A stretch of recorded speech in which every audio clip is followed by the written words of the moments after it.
We met with Don Brewster, the director of Agape International Missions, and he's been on the front lines of the battle against child prostitution in Cambodia since 2005. We did some work, some undercover work for IJM in a karaoke bar in Siem Reap. We went in, 200 to 300 girls waiting for us when we get in there, big numbers on their chest. You just pick whatever girl you want.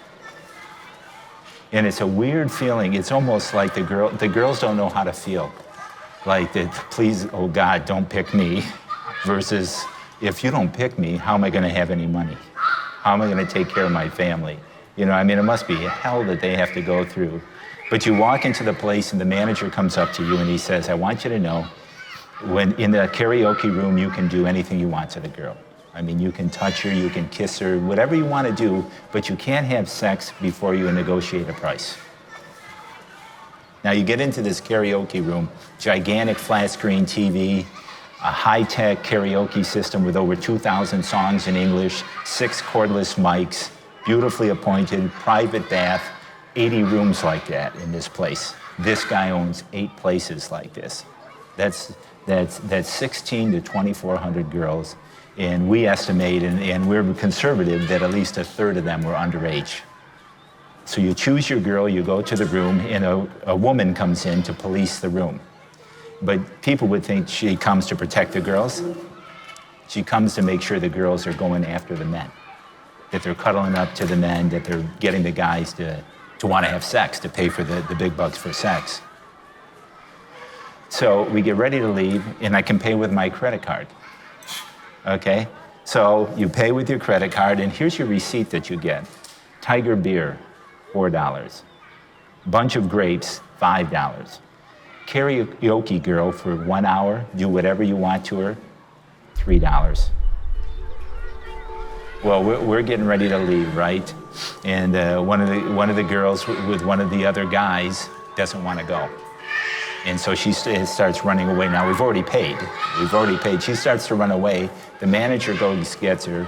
I mean, literally, as close as you can get to without beating her, screaming at her that she needs to go with us and do whatever we say and smile all the time. So my wife and the counselors talk with them and say, you know, we have a place you can get out of this.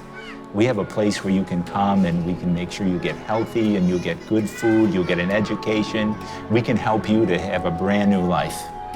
And the 3 of the girls that we had just wept. They think that there was that opportunity. There was only one thing we needed to do to be able to take them. They needed their mothers to say it was okay. We called all 3 moms. All 3 moms said no. All 3 mothers said, no, we're not gonna, they can't do it, we need the money. We told them, we'll give you money. We'll actually give you a loan to start your own business. We'll provide all the things you need with it. We'll provide you training and everything you need to start your own business, and your daughter can go get a great education, and when she's done, she can earn way more money, and she'd be in a way better situation. Even after all that, all 3 mothers said no. And so we had to drive those girls back to the karaoke bar. I just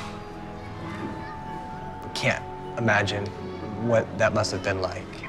Could you speak into that or explain that, what that was like? I don't think so. You know, I mean, I can't. You know, I have 3 daughters and 5 granddaughters, and our granddaughters are almost the age of the girls that we took back. You know, I can't explain it. I can tell you this, that I can't get the pictures of those girls' faces out of my mind still today, and I don't imagine that I ever will. We had a girl in our center, aftercare center, his family lived here. And so we bring him back for family visits, a supervised family visit. And when I would come with her, she and her mom would, you would swear her mother loves her deeply. I mean, she would weep when she saw her, she'd hug her and kiss her, but she trafficked her every day before she was rescued. You know, and I talked to these 6 pastors individually, these 6 Vietnamese pastors, and I said, I just don't understand it. How can that be? How can you tell if the mom really loves the daughter? And all 6 of them individually said to me, well, was she trafficked locally or away? If she was trafficked away, that means they don't really love her. But if they traffic her locally where they get to see her, that means they love her. I mean, how can you understand that? If we walked around and I pointed to the girls, I don't know if I could point to 10 girls that aren't being trafficked. The truth is, it's not, you know, again, look at that little girl out there. If she was your little girl, would you sell her? If you didn't have enough food, would you say, oh, I can afford to get rid of her so I can have food? You know, you wouldn't do it for food. You wouldn't do it for medicine, right? So I mean, that whole idea that poverty is an issue really takes a big leap. How could that really be an issue that you choose your daughter? You choose to sacrifice your daughter.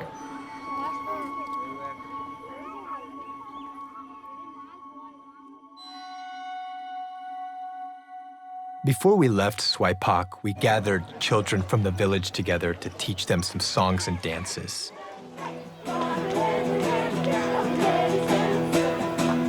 And right as we're doing this, a pimp pulls up on a moped, and he's angry because he needs to get one of these children out for a client who had come into town.